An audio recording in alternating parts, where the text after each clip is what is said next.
friends. This is Psychic Kitchen Podcast. We have Austin May from I Am the Light Love. How you doing today, Austin? I'm just going to share out real quick. Doing well, brother. Thanks for having me. Yeah, glad you could be here. Right, Austin, do you want to spend a few minutes just introducing yourself, letting us know who you are and how you got here? Yeah, absolutely. My name is Austin May. I'm out of Ogden, Utah.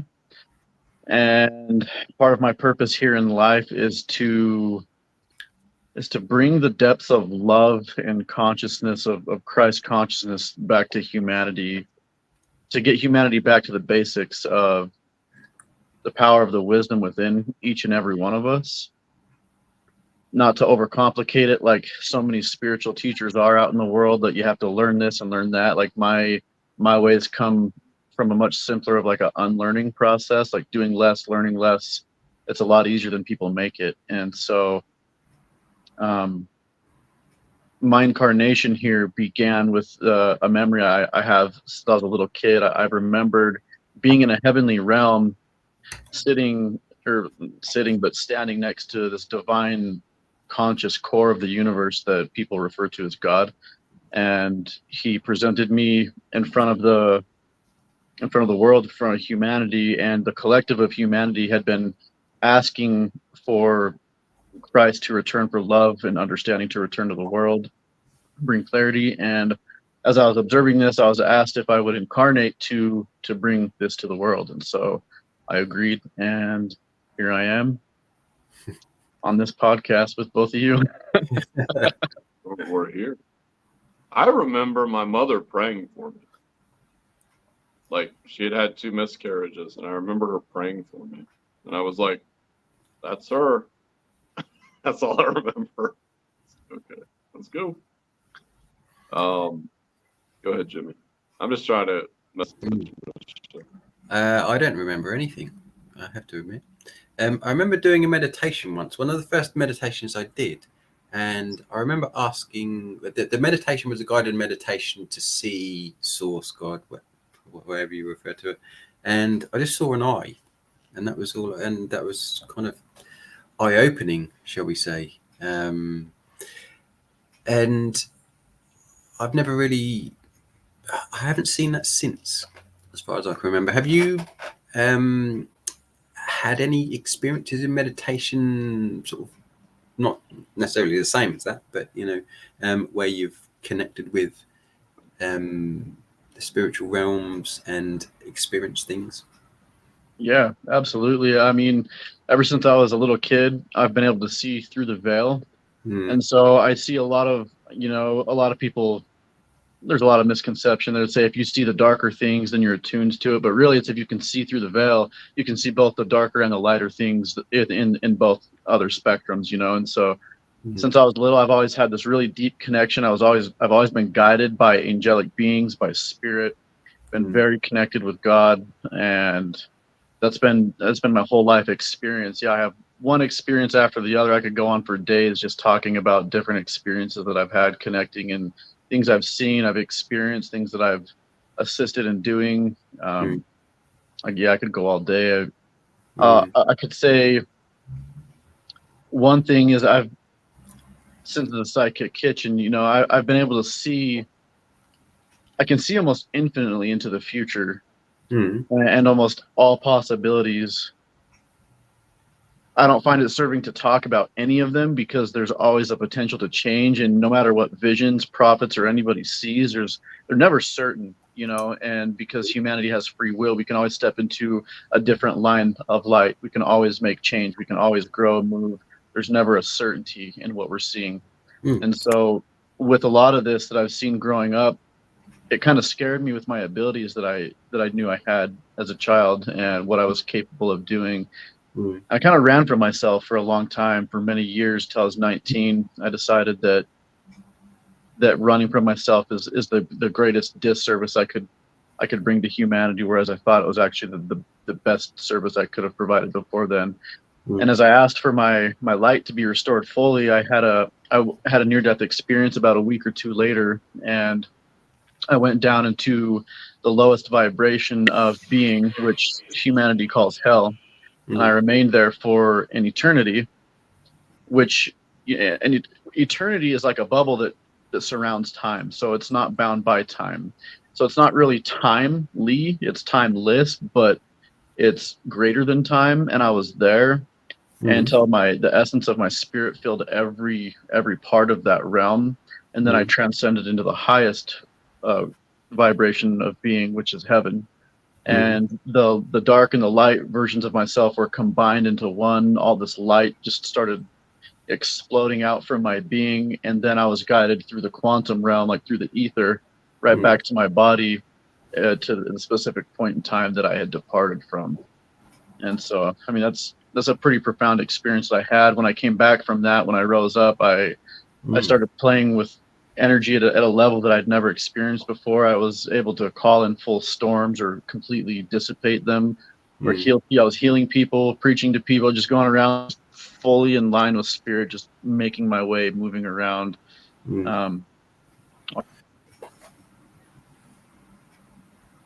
So you had to kind of go into the lowest in order to sort of rebound, if you like, because that's exactly the sort of, not the exact same, the same concept, the same experience was kind of.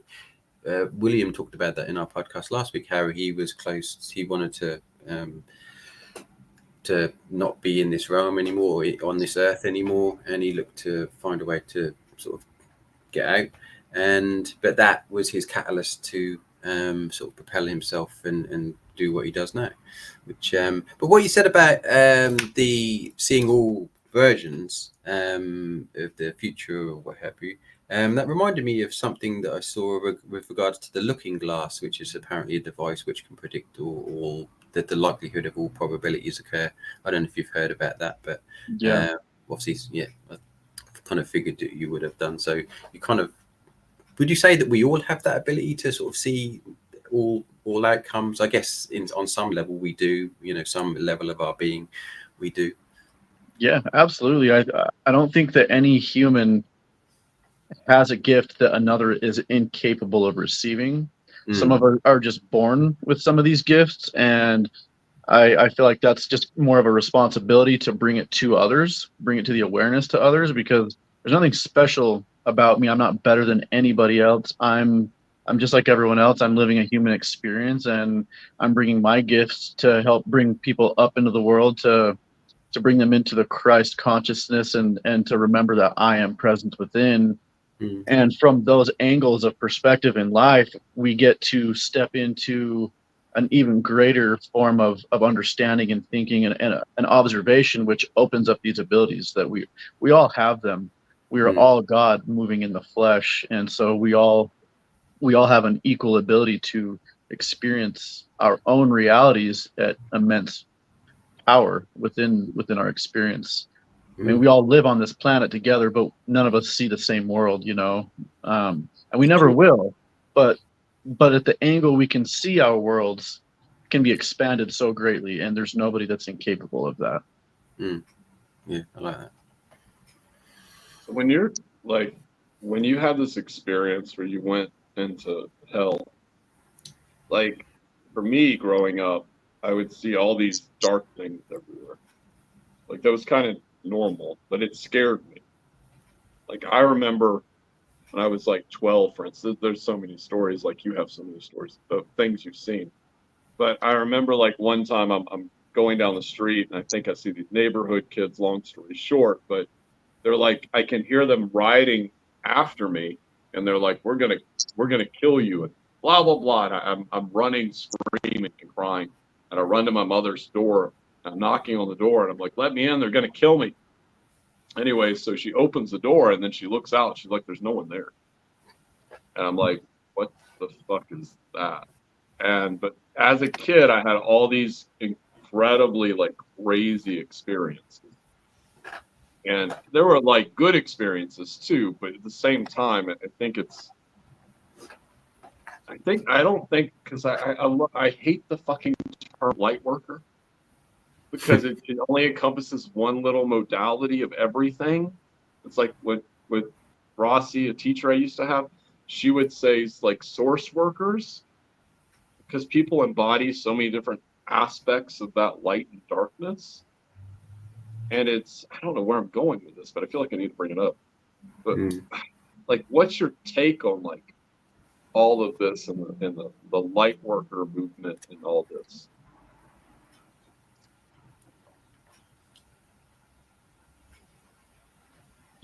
Yeah. So as I said, we're all God moving in the flesh, right? Every label we identify ourselves as outside of that is a limitation we place ourselves on. We make ourselves from infinitely large to infinitely small the moment we identify as a simple little label to constrict us through. And so being something like a source worker, that opens your awareness up to all abilities. If you're a light worker, that's pretty vague, actually, because what does that really mean? Because everything's made of light. Nothing you experience is not made of light. So if you open your eyes and look outside, you moved light. You're a light worker. I mean, if you sit down to eat a meal, you're moving light.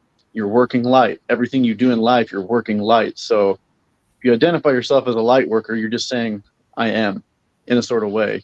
I'm doing something, anything you do. And so, yeah, like what I like to bring people to understand is to drop all the labels, to drop everything that you've ever identified by, and get behind the name that you identify by, because your name is Thomas, but how many Thomases are out there? There's thousands of Thomases, and if you're all not the same exact being with the same exact experience, then you're not actually Thomas. So what is it that you actually are behind that label? I understand that labels are important to kind of guide us through singular pathways in life. But when we start off with just like picking these things out of ideas that come through, there's no built up pressure behind it that creates a lot of movement. So when you come to a point in life where you drop all of the labels and you go to that singular centeredness in between all the labels and all the things and all the doings and information, and then pick a path from there, from your understanding of your power and what you are as an infinite divine being and what you're capable of. From that point, it's like it goes from a ripple in a pond to a tsunami from the ocean, like everything that you do from that point. And so what I see with people identifying as a light worker, I think that they've come across an idea that they find attractive and they hold to it because they want to feel important, not recognizing that they already are everything. And I don't know. I don't know if I'm making sense with what you're asking. No, you are. My guides are saying, why aren't you writing a book?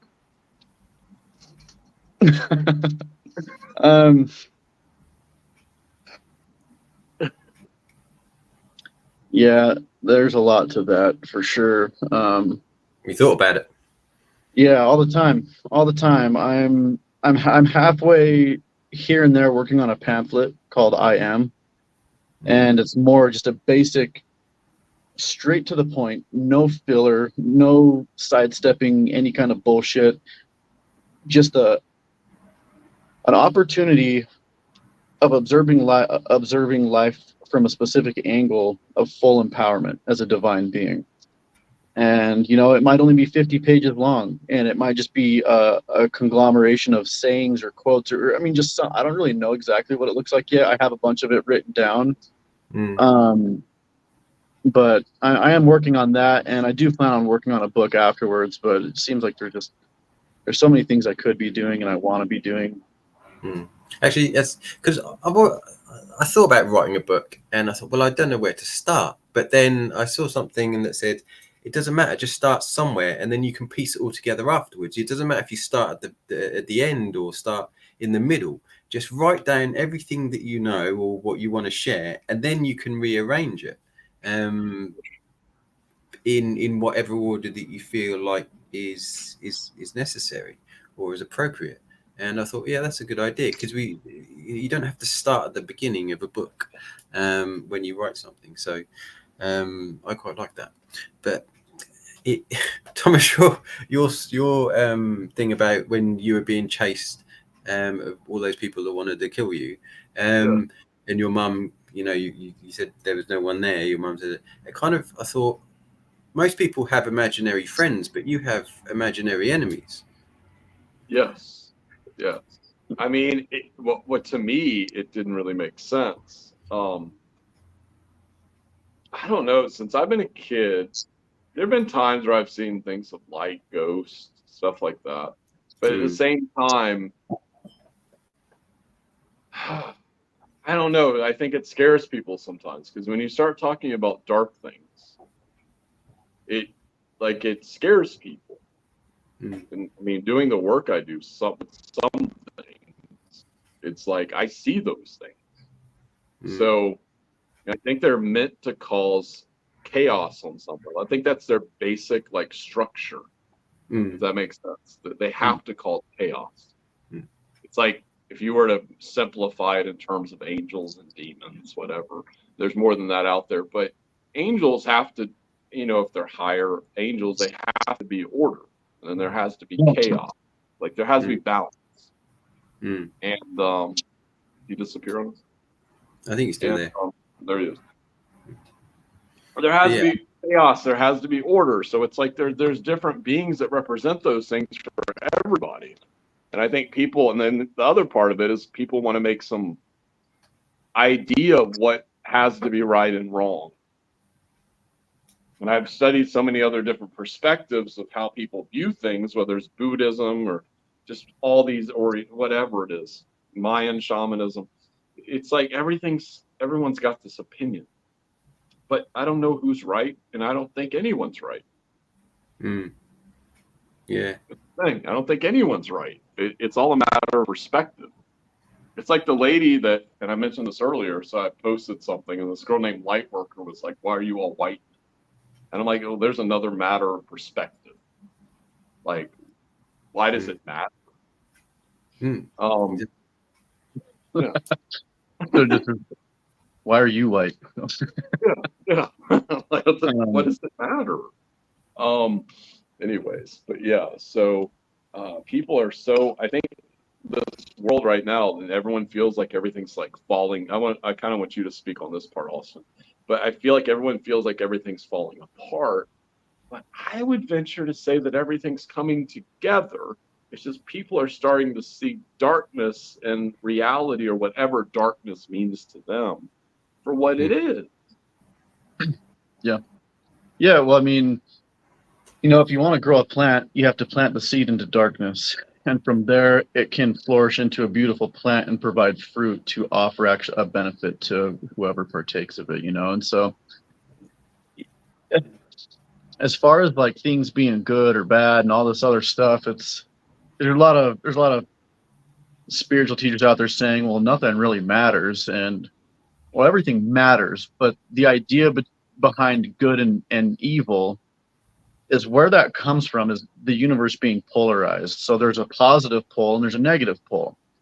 And it's so easy to fall into darkness because first we come from the light down into the light, and we're going in that downward motion. And so there's that natural pull like into the negative grounding, right? And so from there, as we start to go up, you have to really go into the darkness mentally, physically, spiritually, and then it creates that flip, like flipping a magnet, where it then starts to rise back up. And it's not always easy to get to that point. And as you're getting to that point, the energy of it overcomes most. People fall into fear, and the minute you fall into fear is actually the opposite of love. Fear is the opposite of creation. It's not hate. It's fear. Love creates, fear destroys. And so fear is like the idea of Lucifer, and love is the idea, it's the creation of like God, and as people are overcome by this fear, they're basically agreeing with this Luciferian energy to be bound into the negative polarization of the universe. And both are equally important, because for every force in the universe, there's an equal and opposite force, right? And so for there to be immense light, there has to be an equal opposing counter force of darkness and fear. And each side creates the harmonic balance of the existence of the universe. There cannot be one without the other, or things will fall and just dissipate into chaos everywhere. Like everything will be intermingled, kind of like it is here. We're at the. They used to say that this is the center of the universe, but people look at that from the idea of a three-dimensional vast plane, but it's the multi-dimensional point of reality. We're in the very center of the electromagnetic spectrum, and at the very center of that, of the electromagnetic spectrum is the rainbow spectrum. We are rainbow beings. The very center of that is green, the color of love. So everything, the very center of all things is love, right? Mm-hmm. And the opposite of that would be the fear that contracts and pulls and squeezes that all together. As love pushes out and creates, the fear pushes back so it can hold it into place, so something can exist. And there's so much coming in, I'm like getting lost in it all. But they're both really important, and calling it good or evil, it's like, I won't ever go around preaching you're going to go to hell, to fearmonger and things like that. I don't have to, because all things, all energy, all thoughts and actions, they have an energy signature to them. And that energy signature to it is either that of a vibration lower than love or greater, at or greater than.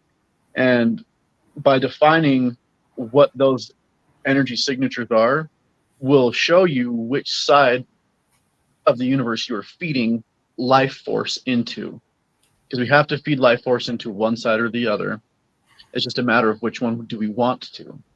And based upon what one we want to, we're going to control the thoughts that we focus on. Because we can't control all the thoughts that come in, but we can control the ones we focus on. And we can control the actions that follow that. And so from those points, we get to step into the idea of, okay, everything I do is creating an exchange to one side or the other. It's not like you're going to go to hell. You're creating hell by the essence that you are radiating from your being, from your actions, from your thinking, or you're creating heaven. So it's all first created from within. It's experienced within and then around you. And so you could be in heaven around everyone you love and like and want to be around, and none of them might be in heaven with you, because it's something that you create from within you outward. But the fear and love, what's your take on fear and love with regards to control? Because I wonder whether fear, hate, anger is wanting, or fear is wanting to control the future, but feel helpless to do so, and hate and anger could be seen as an expression of something isn't going the way that you want to control it to be, so therefore you're getting angry because it's not happening the way you want it to happen. Whereas love almost sorry, go on. No, go ahead. What were you gonna say? I was going to say love almost is opposite to that. It's letting things be as they are, and not wanting control of anything, because everything's sort of orchestrated and is going to happen regardless. It's just a question of whether you make yourself suffer in the process. Right. So fear being that opposite equilibrium of love, it's a necessity in life. It's a necessity here in this realm that we all live in.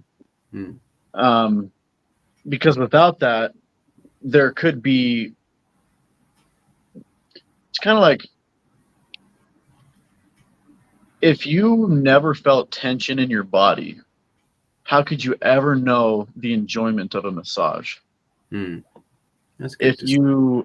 If nobody ever got hurt, how could you ever feel the relief of healing in any way? Like, if there was no darkness, if you took a flashlight out into the middle of the day and turned it on, you wouldn't see the light. There would be no contrast. There would be no room for growth. There would be no room for any of that. And so the more control, the more fear that shows up, the greater opportunity for change. So fear and control and all those things, people look at them like limiting places of being held, but they're actually like this infinite way of like showing us how we can grow even more and become even more and become an even brighter light. And so I call them opportunities rather than things that, like, you know, fear and control. It's like when you're met with fear, and so I use fear as like Lucifer. If we talk about Lucifer, at what point would Lucifer show up screaming in your ear?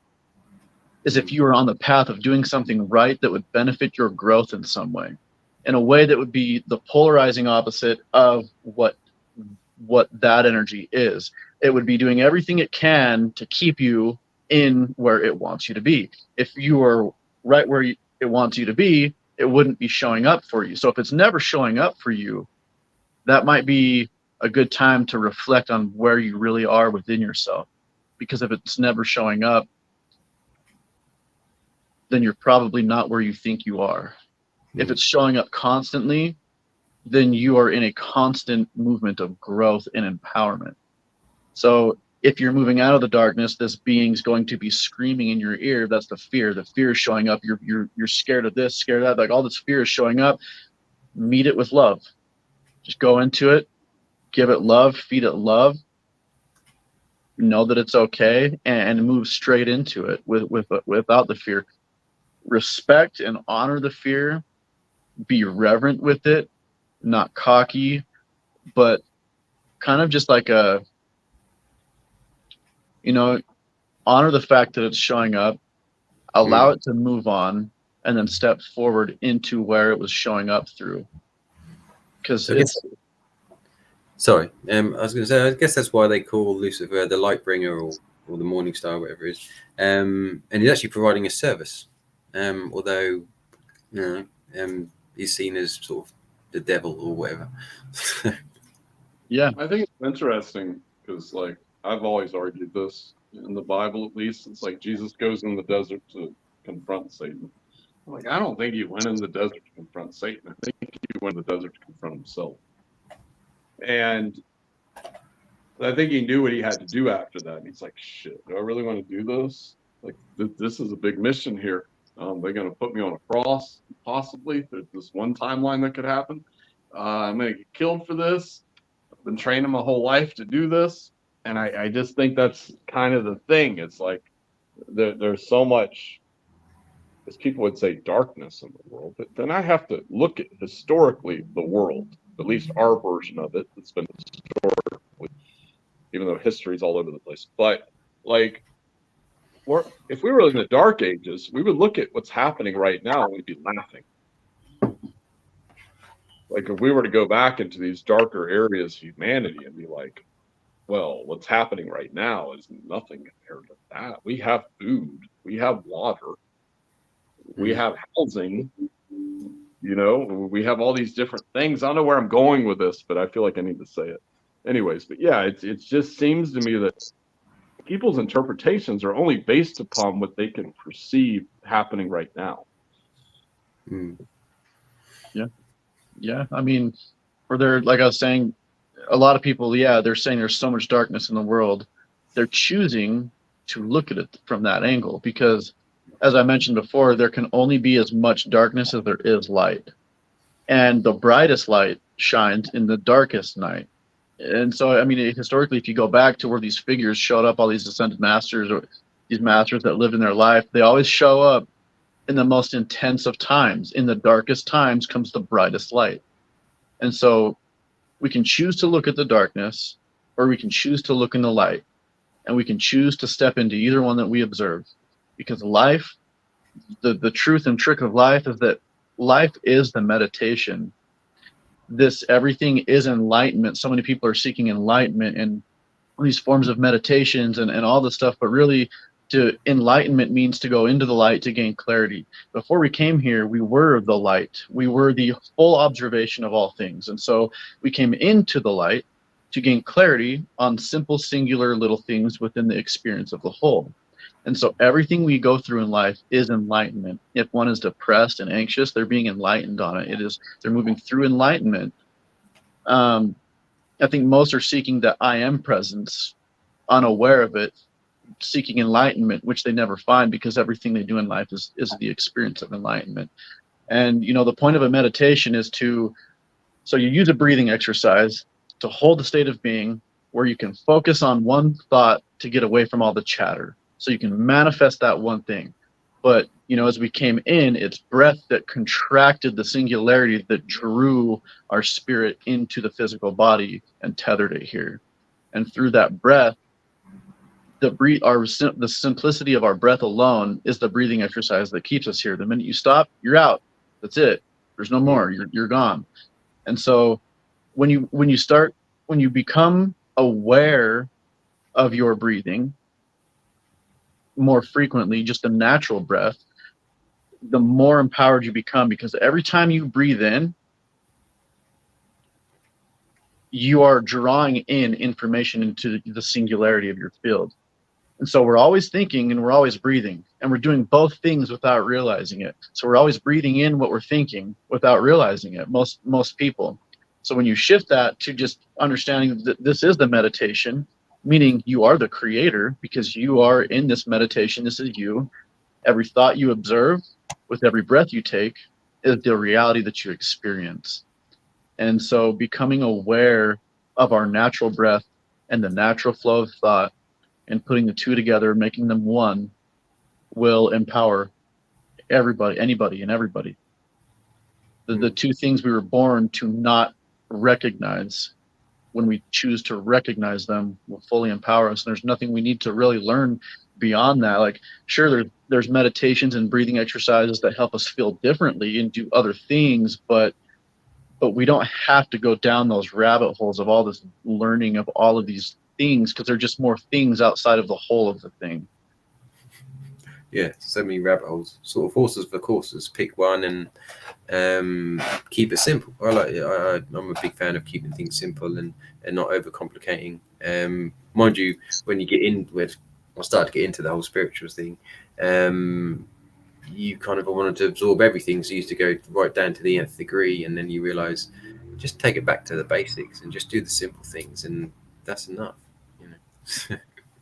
Yeah, it is. There's quite a sinister plan, if you will, to cause distraction from the simplicity in life, and that creates the contrast, like that rubber banding effect, that stretches us out to learn everything that we can outside of ourselves. When that rubber band finally snaps back, you realize, oh, it was all right here all along. And I even knew this as a kid, and I was taught out of it. Just like we're taught out of our imagination. Like you said before, the people have imaginary friends. We were kind of pushed out of our imagination as a kid, because that is 90% of our power in this life is imagination. And so for this other side to create the movement they wish to, with a grip hold over humanity, the first thing they have to do is shut down our creative window, which is what it really is. So it's not like imagination isn't fake, it's our creative window. And it's one of the most important things. 90% of the game in this life is your imagination. What can you imagine? And through that imagination, you can generate feelings, and the feeling is an emotion, which is energy in motion, and that's how we manifest and create. Yeah. I think it's interesting with, like, and I don't want to go off topic here, but like with AI and all these other things that are happening in the world, I feel like we're being like put into a point of where we can no longer create. Like, they're going to try, people, well, whoever they are going to try to make us where we're dependent upon not just AI, but all these other things, whether that's state funding for whatever, you know what I'm saying? Like, people get disability, whatever. It's like everyone becomes dependent, so therefore they don't think for themselves. Yep. I think that's the big thing. It's like, I feel like even with Facebook yesterday, I don't know if you noticed this, Jimmy, but they added an AI button.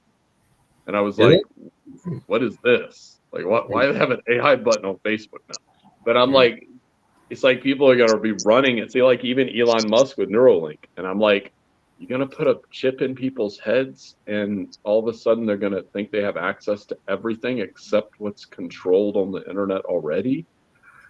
Like it seems like it's giving away your free will, what you deem to be. And I've asked one of my friends who's like 20, and I was like, would you get this in your head? And he goes, no. I go, imagine the 10-year-olds right now. By the time you're they're your age, they might just do it because it's popular. Yeah. And have no idea what's going to happen. So it seems to me very interesting that people want to do this and all these different things, but it's like you're giving away your power to some other thing that we don't even know the complications of in the future. Yeah. I mean, it's exactly what it is. If you, as a person, saw, 35 car batteries that were alive out in your yard, just wandering around, like this just sitting powerhouses, storages of power. And you're like, well, I could slap all those in my garage and hook them up to a couple power lines and run my whole house and everything that I want from them. When they're like, fully capable of operating their own experience, it's just like that, except the power that we have is multidimensional. If they said that like every cell in the body or something has like 0.07 electron volts or something like that, and based upon the trillions of cells that we have, if you could take and focus the small micro amount of energy in every cell to a finite point all at the same time, it would be the equivalent of a nuclear bomb. And so that is the power multidimensionally running through the average human being. It's just the average being. Yeah, it's pretty standard. Yeah.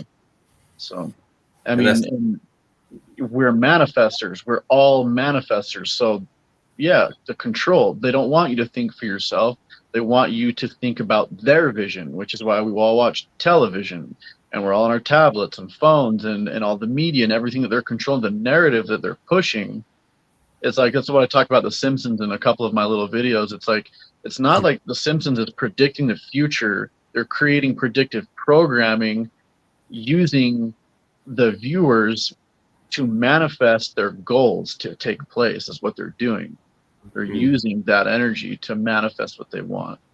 I remember seeing a video. I mean, nowadays I take things that I see on video with a sort of a pinch of salt. I think, well, is that really what it is, or is that just made up?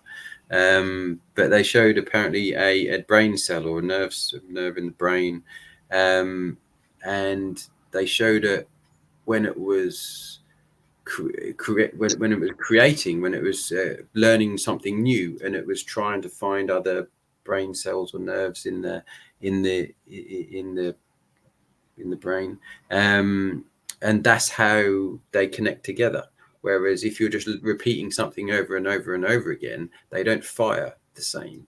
And so creation in imagination and learning new things is actually the way that you build new connections, whereas like repetition isn't.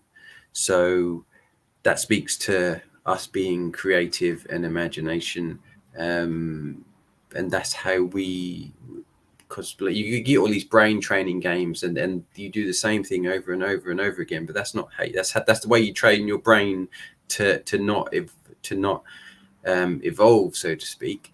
But that's not how you train your brain if you want to sort of create new pathways and new things. So I found that quite interesting. Yeah, it's important to create new neural pathways. I mean, even just taking a different route home, driving home from work or something is a really powerful thing to do, because we're very predictive in almost everything that we do throughout our entire day. Everything's become so repetitive. So it's just the smallest little things that you can do. I mean, pick up the remote with your other hand. If you're going to go home and watch TV, pick the remote up with your opposite hand that you did before. Take a different route home. Grab a glass of water with the opposite hand. Do something. Go outside and kick a ball with the opposite foot. I mean, just doing simple little things like that, it keeps that healthy, like, growth of new neural pathways and expansion. Because once you get into that repetition and it's just a constant, you become like a swamp and you're stagnant. And then, the moss starts to grow in over it, creating a thick layer of just crud that starts to suffocate the life out of you. Yeah, totally. And something that I wanted to ask you, because I'm not necessarily, I haven't really seen anyone who's explained what it is. I've seen a lot of people talk about it, but Christ consciousness, and obviously, you speak about it. But I hadn't seen any of your videos or anything like that before. But in your understanding, what is Christ consciousness? So Christ consciousness is the pathway that you move through life being fully aligned with the creative energy of the universe, of God, of Source. And it's labeled as Christ consciousness. And it's really as simple as that. People live outside within all these other spectrums all the time, based upon our thoughts and actions. And is what it really is to allow God to move fully through you. And like, how do you do that? Well, there's ways of doing it. There's things to kind of create a forced awakening in the body, and that would be to learn how to use the physical body like the machine that it is, and it's like a pump system, right? And so when you contract your perineum, the perineum floor, when you contract that, but if you imagine it like a ball, you contract it, it pumps it up real quick, and it pushes against your the lower spinal column of your body, right? You do that when you contract that, it does that. And if you can take and pump that up and then roll it up your body, so you would contract your lowest muscle right in there, the perineum floor, and then you move it up to your stomach, and then up to your chest, and up to your neck, and then up to your head. And if you can do that at the same time from the bottom of a breath, like you're sucking up through a straw, like a thick shake or something, if you can match those two together, create the contraction, the breath, and rolling the contraction up, it pushes your spinal fluid up to your brain, and it forces all that pressure up into the center of your brain, and it pushes on your pineal gland. And then as you release the breath, your pineal gland it's caked with piezoelectric crystals, and when you put pressure on a quartz or something, there's a small piezoelectric field that occurs. So when you create that pressure there, it expands it, makes it light up, basically opens and activates you, and that brings you into a higher state of awareness. But the simple version of it is when you choose to hold yourself accountable for the fullness of the present moment, which is all it is. If you hold yourself with loving intent in your thoughts and allow your actions to follow that, that is Christ consciousness. Within that is full peace. It comes understanding. It's full presence, because God is presence. God is love. It is patience. And when you move through life, holding yourself accountable to being that in the present moment, then you're at the center of all things, being fully empowered. You're not in things, but in the center of all things. And so it's being at the central core of the universe through the flesh. And that is what I understand Christ consciousness to be. Because when we're there and we hold ourselves in these thoughts, it's, coming to simple understandings. Like I said before, you can't control the thoughts that come in, just like you can't control the sounds you hear, but you can choose the way you react to them. You can choose what you focus on. You can choose your actions. You can't control the events going on around you, but you can control the way you react to them. And based upon those three things, you can fully empower yourself to a level that is only heard of through spiritual gurus that or people like Yeshua or other ascended masters. That's the simple that's a simple form of living in that line of light, which is what they all taught. That's why they all teach love. But we live in a world where love has become some intellectualized and sexualized thing that we can give and take from one another, and it isn't. It's the energy signature of all creation. And so if you become in tune with that, because we're like an instrument, like a guitar, if you're out of tune, you tune yourself. So you play a beautiful vibration. And so you attune yourself to that vibration. And then you're capable of all things.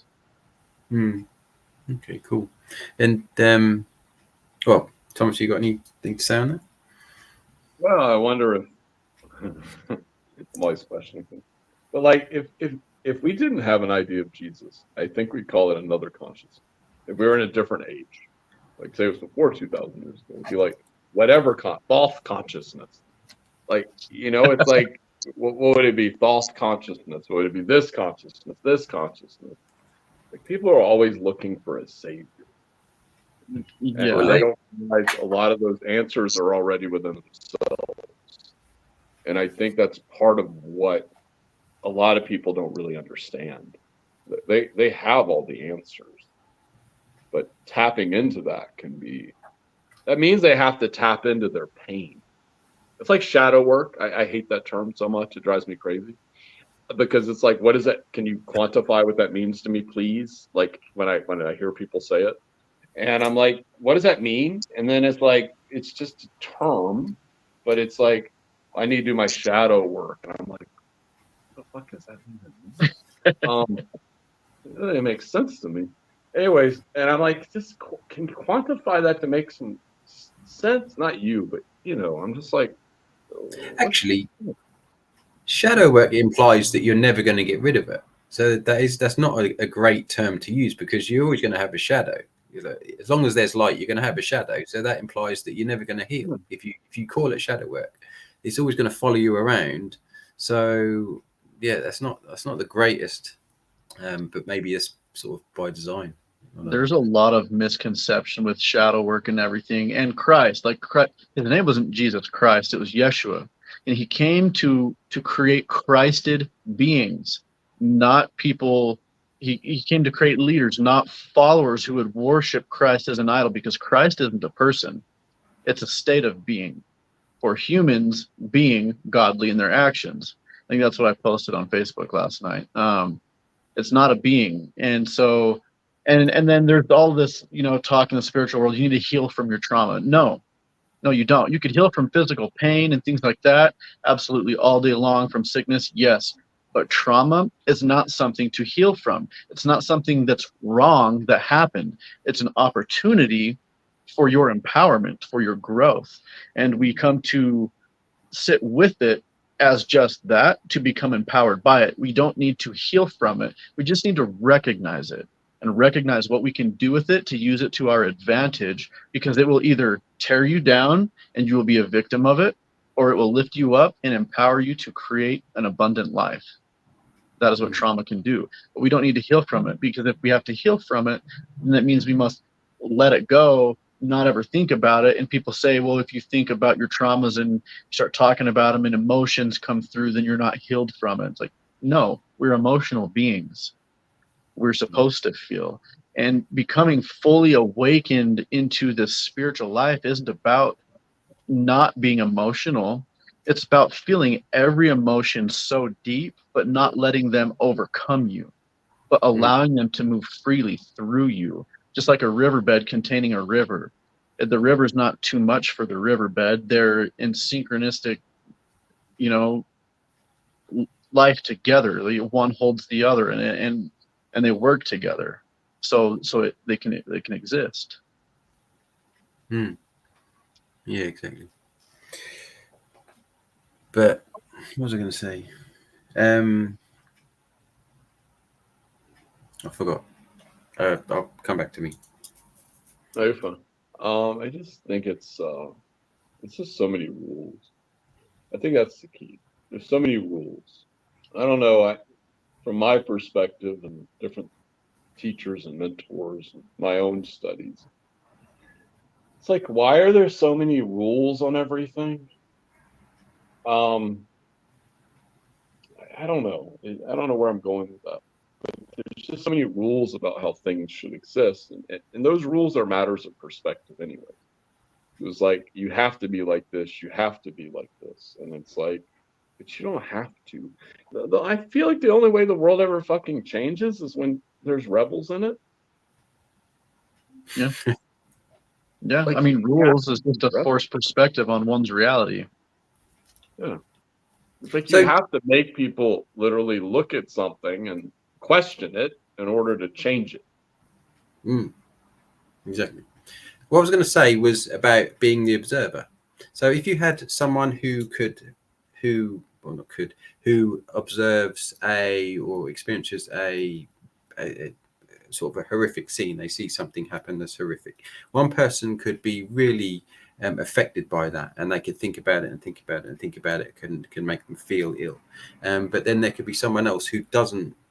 They can observe it, but they don't get affected by it emotionally. I guess neither one of those are states that we want to aspire to per se, because both are valid, but it's just, but neither are right and neither are wrong. Would you say that? Yeah. I mean, think of it like holding a 50-pound dumbbell. If you give someone a 50-pound dumbbell and say, hold this, they're going to sit there and hold it and start complaining that it's heavy and it's making them weak and they can't hold it any longer. And then finally they're going to drop it and it overcame them, right? You give it to another person and then they start curling it saying, oh, wow, this feels great. And it's making me stronger, and thank you for handing this to me. Thank you for giving me the opportunity to grow even more, to create an observation that will make more of me. And so there's always that double-sided way of observing. Life is either going to happen to you or it's going to happen for you. So it's about seeing the opportunity, like you were saying earlier. So the person who doesn't react and doesn't let the scene affect them, would you say that they are more healed than the other, or they're both still equal? It's just that one person can deal with it in a different way, depending on sort of their makeup.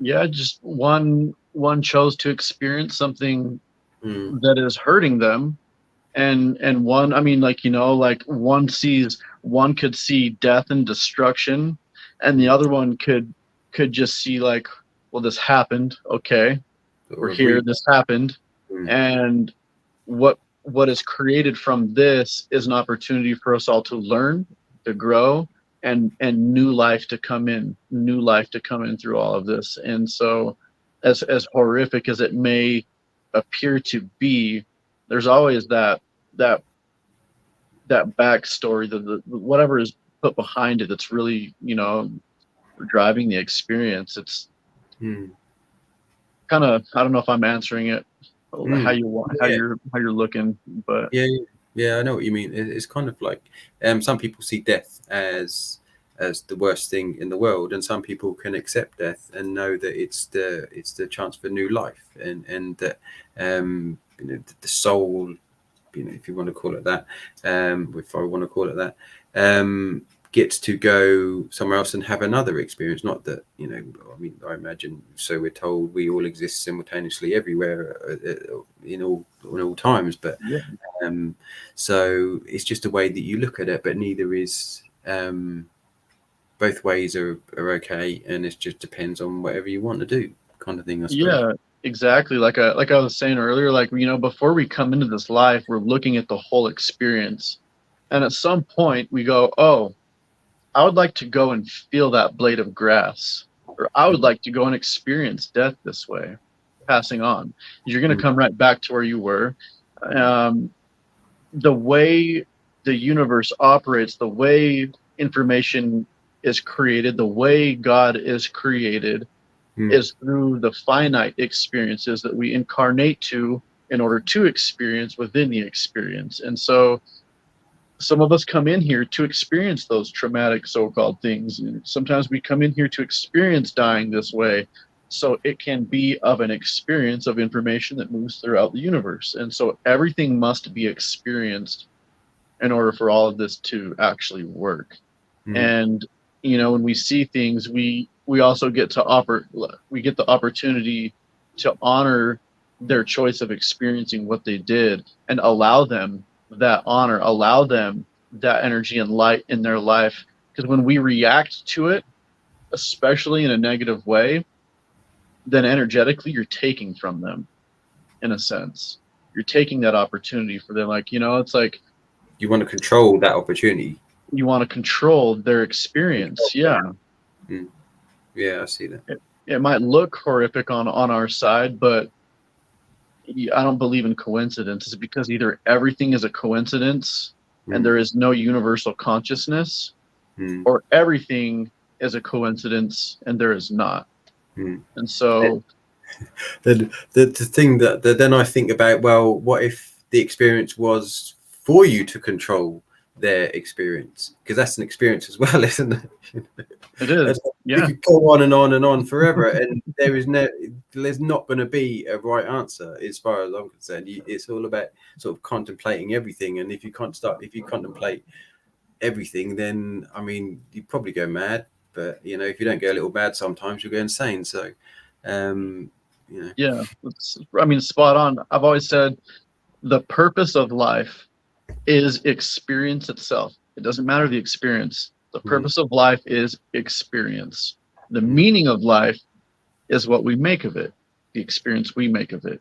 And it's as simple as that. There's so many, all these ideas around what the meaning is and what the purpose is and all this stuff, but really it is experience and meaning, whatever you put behind it. At the end of your life, when you open up a book that was of your life, you're going to read within that book everything that you made of your life, the things that you thought of and dreamed of and things like that, or like just thoughts that came in, or your dreams, whatever. They're not going to be in the book.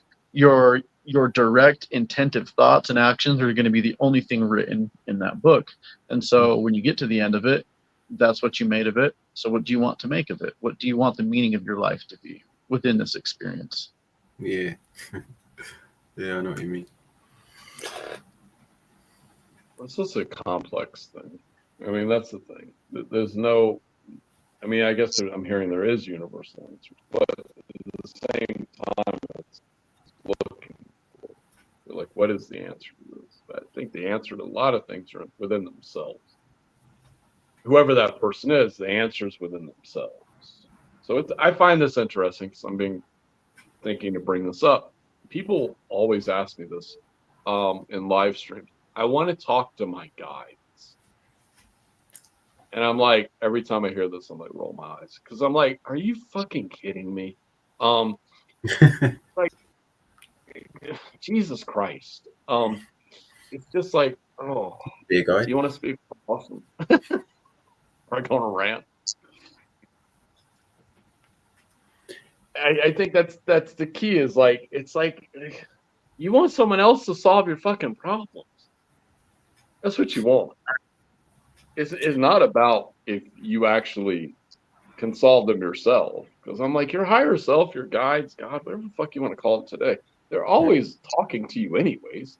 So it's like, just do what your intuition's telling you to do. Therein lies the problem. Yeah. That's it. It's that simple. And I'm like, just listen to what you know you need to do, and then do that, and then just be like, let's see what happens. I don't know. It's plenty of times where I've needed to do things, and then once I've done them, I'm like, oh, I'm glad I did that, even though I may have fought it for like a year or two. I'm like, now I did it. Yeah. Okay. Well, they were like, go do this. I'm like, okay. So I went and did it, and they're like, okay, now you're good. You could record that as a message. You could record that as a message, so that whenever someone says, I want to talk to my guides, it could be you playing a message saying, are you fucking kidding me? This is your guide. Just do what your intuition says to do, and stop procrastinating. I'm not going to fix all the problems. You need to do it yourself. Yeah. I think that's the key to it. It's just like, give me a break. And then it's just like, oh my God. I mean, when I was going through spiritual stuff, like in the beginning, I was just like, no one was talking to me about fucking guides. They're like, you gotta figure this shit out on your own. Like, figure it out. and I would see like a lot of people, and I'm so rebellious, but especially when I first had like a teacher and stuff. But it was like I would see all these people that could heal, and they would take $1,000 classes, and whatever ego. I know people love to throw that fucking word around too, but I would I'm be closer like, to the mic. oh, sorry. So when I first got like training and all this shit, and then there'd be all these students in the class with my former teacher, and they would take $1,000 healing classes, and then I would come in, and like all the people there that were her practitioners for classes, they'd taken all these $1,000 classes. I was like, I don't need your $1,000 classes. It was like, I already know and this is ego. I don't give a fuck. I'm better than all of you. I know it. At least in what I can do energetically. I'm better. And I know it. Intuitively, I know it. And I don't need these fucking classes. And I remember even my Rossi, this is my former student, Rossi was like, you don't need that class because you can already do that. And I was like, yeah, I know. But I was like, but my point of it is I was like, all of you people that took these classes, why aren't you doing anything with? You took all these classes, do something. Like you can heal people, go heal them. Go do something with it. Because they would look at me and see me all over Facebook and these other apps, and they would be like, how is he doing all this? I'm like, because I don't care what people perceive about me. I'm just going to go on camera. I mean, Jimmy would see me. I don't know, Austin, you didn't see me back then, but Jimmy would see me. I'd be ranting and raving on camera. And he'd be like, this guy's insane, but there's something to him. I don't quite understand this. But the thing is, like, to me, it was just funny. I was like, I just want to go on camera and harass people. Pick up the ass. Yeah. Anyway, Jimmy, we gotta close this up? I know you got. Yeah. Austin, do you want to just sort of shout out where we can find you if anyone wants to get in touch? Yeah, you can. So there's a few different ways. I'm on TikTok, Austin 8 May. If you want to watch some of my content, I probably talked about things on this podcast here that I've never mentioned in TikTok. So, but I got some content there. I'm on Facebook, Austin May, and then my website, IamTheLight.love, where I offer energy clearings and mentoring and different things as such also. So, excellent. Yeah. Kimmy, yeah, I mean, Kimmy says some people just need a little help. I mean, you can't sort of argue with that, I suppose. But right. Thank you, Austin. It's been a pleasure, man. Thank you, brother. Good to meet you, Thomas. Thank you, brother. And thank you all for watching. Yeah, pleasure. And we'll see you all next week. Beautiful. Take care, everyone. Take care. Au revoir.